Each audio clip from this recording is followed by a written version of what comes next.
那么在波兰也是讲，那波兰讲呢，因为也是第2个礼拜开始讲，那讲的时候呢，因为有翻译，所以就用掉1半的时间，所以每天讲1堂课是1个多小时，我大概只讲半个小时，所以就要很简要。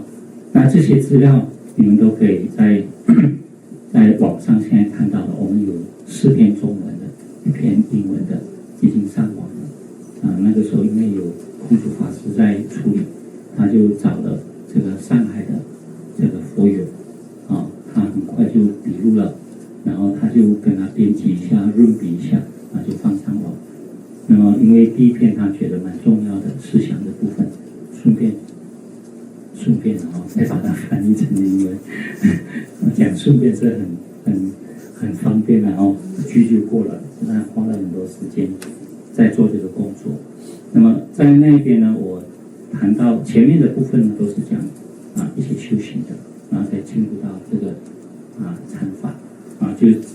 这个思想。因为《六祖坛经》我们发现到讲的是思想，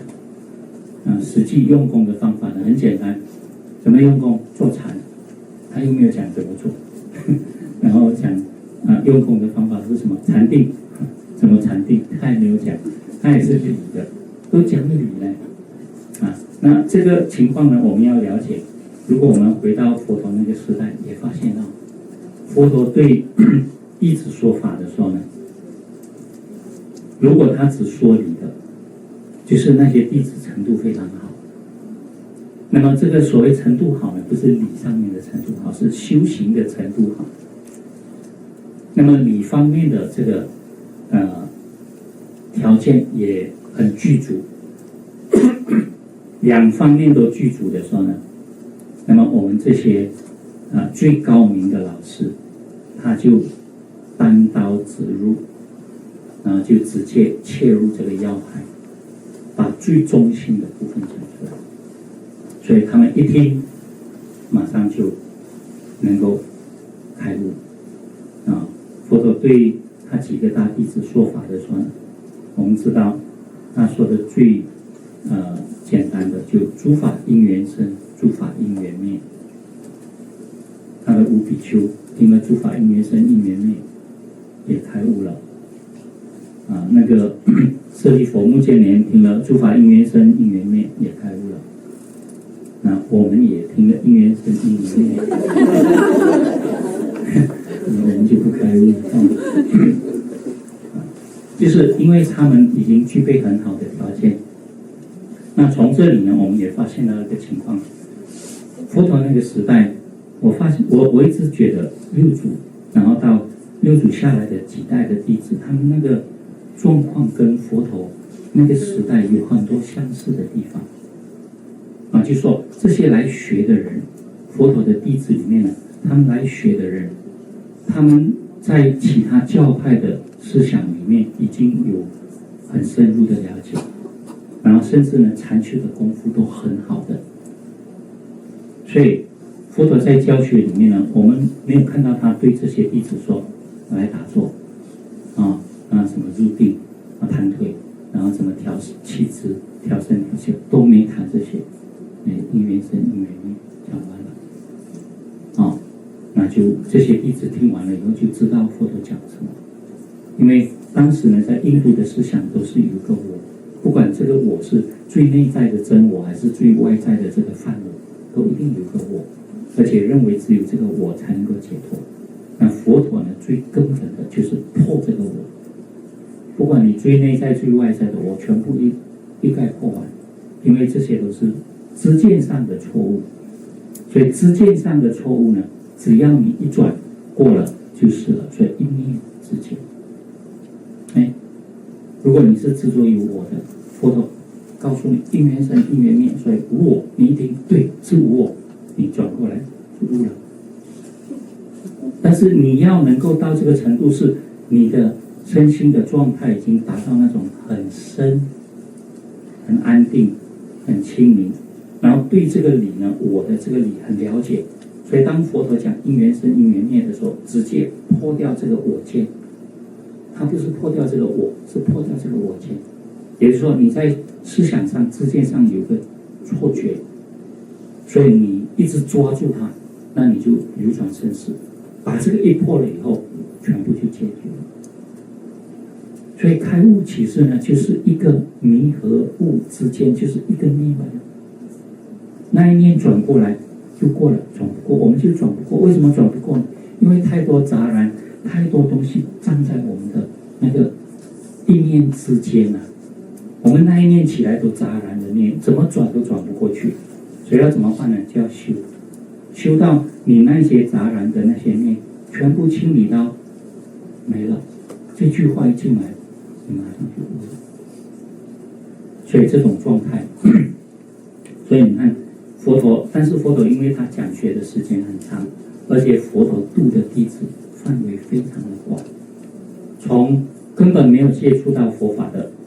到接触到佛法一段时间，拿到经常跟佛陀在一起学习的，佛陀都在为他们说法。那么在为他们说法的时候呢，就会有一些这个次第要建立。那所以佛陀呢，他这个高明的老师，我们叫做观机斗教，应机施教。什么弟子来，就为他说什么法。所以我们读比较早期的经典，一定要注意他的说法对象是谁。到后期我们读大乘佛教经典的时候，也要注意他说法的对象是谁。这个说法对象呢，是确定这部经的这个他的深浅。阿弥陀经为什么要对舍利佛说？舍利佛智慧第一，你不只是要信，你还要有智慧才能够接受佛陀介绍的这个阿弥陀经，很不简单哦。然后菩萨是谁呢？文殊菩萨他们来听，所以这个对象很重要。那很多人读经哦，他就拿经文，他忽略了说对象在哪里。那早期的经典呢，对象更明显。对哪一个弟子说，在家弟子或者出家弟子里面的结构是什么？他经典都有记录吗？如是我闻，一时佛在什么地方？在有多少人在听？比丘有没有比丘尼？没有比丘尼，佛陀就会为他们说，女色你们不要沾染，很麻烦的因为它会让你们很难过这样子。那如果里面只有比丘尼，佛陀就说男色不好，你们不要去染对象为什么吗？因为他这个，然后对在家人，佛陀就不会说你修不净观，然后你去不云意不讲这套不邪淫就可以然后不用说不净观，说多一点慈悲观。所以这个对象呢非常的重要，因为它应机施教嘛。那么这样的次第呢，后来论点结构起来的时候呢，我们就看到从最浅的到最深都有那佛陀说法的内容有很多非常重要的这个结构，他不是故意要这样子说，但是因为教化的学生太广了，几乎每一个层次的都有，所以佛陀呢就可以把每一个不同层次的法都讲完。那么后来第二高明的这些老师就出来了，把这些资料全部整理成一个完整的体系，就论点的出现，然后再用这个完整的体系来做教学。那么六祖呢，他算是第一等的，但是呢，他的弟子范围比较小，他只度立根的弟子，比较钝根的他没度。然后第二种高明的呢，就是智者大师这样的人，把佛教所传授的那些经典全部整理成一个完整的体系，有天台宗的出现，就是这样子。那么我们再看到另外一个情况呢，就是当我们禅宗还是要回到达摩祖师，中国禅还是要回到达摩祖师因为这个传承一定要把它连贯起来。我们可以这么说，六祖的思想跟达摩祖师的思想是一脉相通，可能传达的方式会不同，但是它一定是一脉相通。那么这样子呢，为什么六祖那个时代呢，禅法可以那么兴旺？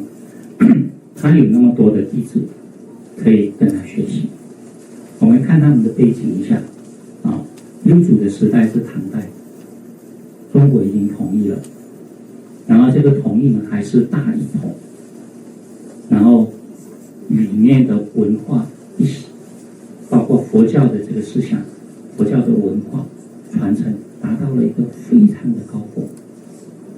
那么达摩祖师来的时候呢，他是在南北朝其实中国最早有宗派的观念的分朝晋朝的时候就有了。因为我们知道这个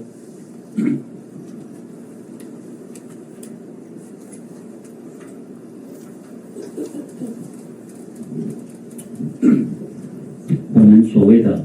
净土宗的初祖慧能对不起，慧远大师在庐山，他是在晋朝，他的时代呢跟鸠摩罗什相同，那差不多那个时期嘛。听说他还曾经为《大智度论》呢写过一个摘要，有20卷，但是现在没有留下来然后他的老师叫道安大师然后下来呢，我们看到的祖师呢就是这个达摩祖师，他是在南北朝，他来的时候是南朝，所以达摩祖师是走海路上来，海路到中国的。一般上我们比较知道陆路的这个丝绸之路，其实海路也有丝绸之路。现在这个大陆的政府不是在讲什么一丝一带一路一带一个是就是其实是海路跟陆路的这个丝绸之路，现在要再把它贯通起来就发展不断的发展，把它贯通起来，所以这个很重要。那么因为呢，南方的这个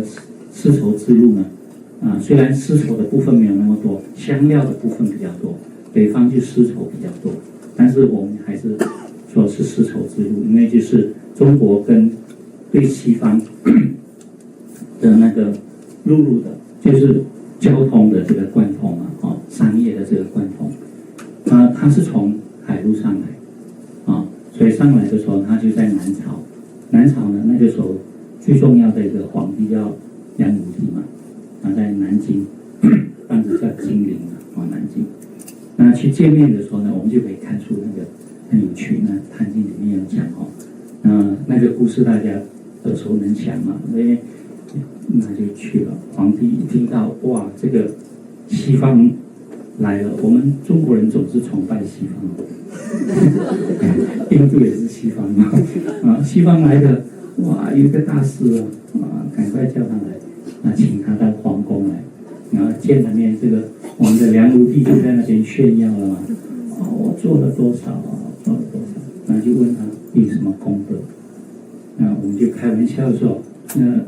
这个达摩祖师呢那个时候听了，他大概脸色也变了为什么跟我讲这些东西你要跟我要来请我来，不是要听我说法什么的，你竟然跟我炫耀这些。但是呢，梁武帝呢就看不清楚，他因为在讲的时候，可能这个达摩祖师脸色变了，他还不知道为什么呢？印度人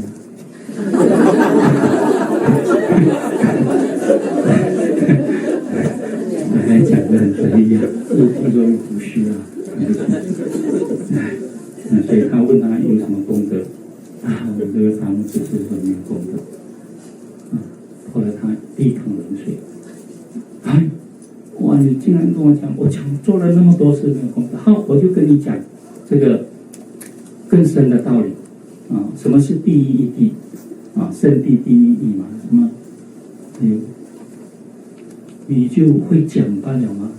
你真的做到了吗？你刚才跟我讲那一大堆东西，就表示你这个程度低幼儿园的程度再跟他讲，果然无事杀了这个时候呢，已经是第二波冷水来了。我看梁武帝也受不了了，梁武帝脸色变，达摩祖师应该看得到他在跟他讲说，那现在对着我的人是谁呢？直接跟他说我不认识，也不跟他多讲了。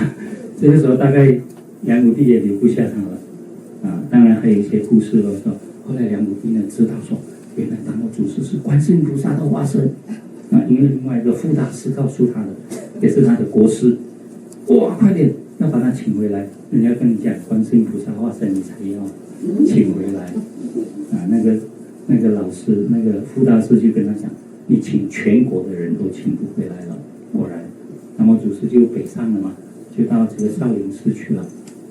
他不是住在少林寺他少林寺旁边那个地方叫少室山，嵩山下面的一个少室山嵩山是中叶嘛，中国很中央的一个部位他在那个少室山的一个洞里面面壁我们去参观的时候，现在少林寺很难现在价钱太高了然后一进去到处都是这些景点的东西，跟少林寺的这个内容关系不太大，但是进到少林寺现在也是蛮商业化的，还是蛮商业化的。不过这个商业化呢，很多不是佛教的不是佛教，是当地的一些这些人在控制的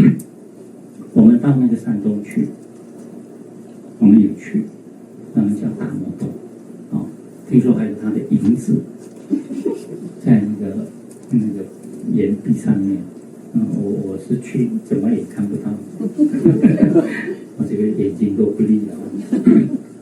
那这个情况我就自己本身就这样子来对比一下。你看在六祖慧能那个时代，佛教经过了南北朝两边文化没有什么交流，到隋代的时候统一了南北两方文化交流，佛教交流然后就出现了一个智者大师然后还有就是嘉祥吉藏大师，他就是三论中，就是佛教在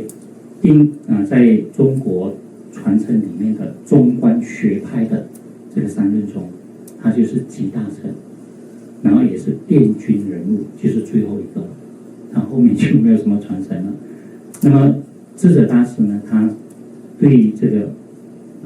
鸠摩罗什传过来的经典都非常完整的了解，尤其对大智度论非常的透彻他很多东西都有大智度论的内容在里面所以呢他就设立了，就后期他从天台山寨出来的时候呢，就建立了这个所谓天台宗。天台宗主要的思想呢就是法华经为主，所以他就建立了藏通别圆，这个思想非常的重要。其实呢他对中观思想也有了解，这个藏通别圆跟他设立的这个禅法叫做世间禅异世间异出世间禅，出世间禅跟非世间非出世间禅4个次第呢其实是一样的。这个叫做我们佛教常用的叫事料简事料简的方法是怎样呢？就是有无，亦有亦无，非有非无，这个是中观的一种手法中观的手法呢就是用这样4个次第呢来说明这个理，来建立这个理的次第那么这样子的一种方法呢，这个智者大师就用得很好。所以禅法呢他就世间禅，异世间异出世间，然后出世间，然后到非世间非出世间。那如果是事料简的方式是世间出世间，异世间异出世间，非世间非出世间，是这样子的结构。但是他把第3个跟第2个调换的话，他就建立这个次第。所以藏是小乘教，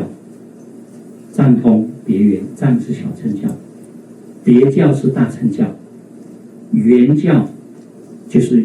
大乘小乘圆融的教。那么从小乘到大乘的叫通教，所以藏通别圆所以等于是小乘教，一小乘一大乘，大乘教，然后非小乘非大乘。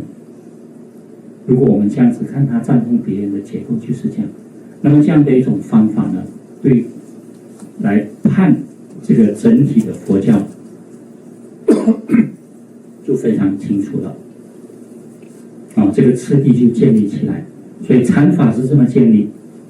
他的教法也是这么建立。所以呢，教观双美在天台宗的教学里面，但是早期呢，智者大师他讲禅波罗蜜的时候，设立这个禅的次第，他还没有讲到那么深的教学。后来他进天台山闭关大概10几年，10年以上，然后再被请出来好像是隋朝的皇帝，那个时候隋炀帝不知道当了皇帝没有大概是太子还是什么这样请他出来。那么这个智者2个字也是这个隋炀帝当太子的时候称呼他称赞他，所以后来的人就他本来是叫智义后来我们就称他智者习惯了。那么他建立了这个天台宗，然后没有多久呢，玄奘大师把唯识学的东西带回来了，建立了唯识宗，但是传承也不久然后下来呢就华严宗也是在隋唐那个时候，但是华严宗的成立一般上我们说五个祖师5个祖师，那么一般上我们是第三个第4个就是显首法藏是最主要的。显首法藏听说也曾经在玄奘大师的译场里面他们几个祖师都是非常有一些关系的那么这个过程我们发现非常的重要。这个时候呢，中国佛教已经完成自己的体系，然后思想体系呢跟禅修的方法已经到了一个高峰，但是呢，这个哲学跟禅修的方法都非常的丰富，甚至我们也可以说非常的繁琐，很高、很丰富、很繁琐、很深。那么在实际的应用上，就需要花很多时间，或者是需要下很多的这个功夫，但是这些功夫都非常重要。到了六祖的时候，他在这个基础上面化繁为简，又回到中国人的习性。中国人还是比较喜欢简单的，像智者大师这样建立这样的一个思想体系，太不容易了华严宗也是一样。所以还有呢，就是那个唯识宗建立了以后呢，传承的时间不久，因为印度的繁琐哲学对中国人来讲真的是太难了。那中国本身成立的这个宗派呢，它是属于中国哲学的一种比较圆融的方式，所以我们讲圆教，中观跟唯识不讲圆教的三论宗跟这个唯识宗，他们不讲圆教，他们讲什么呢？了义都讲了义教，不讲圆教。中国呢就讲圆教，因为是中国哲学的一个思想的模式。中国人认为思想最高的境界一定是圆融的，就是能够含摄全部的那个是最高，所以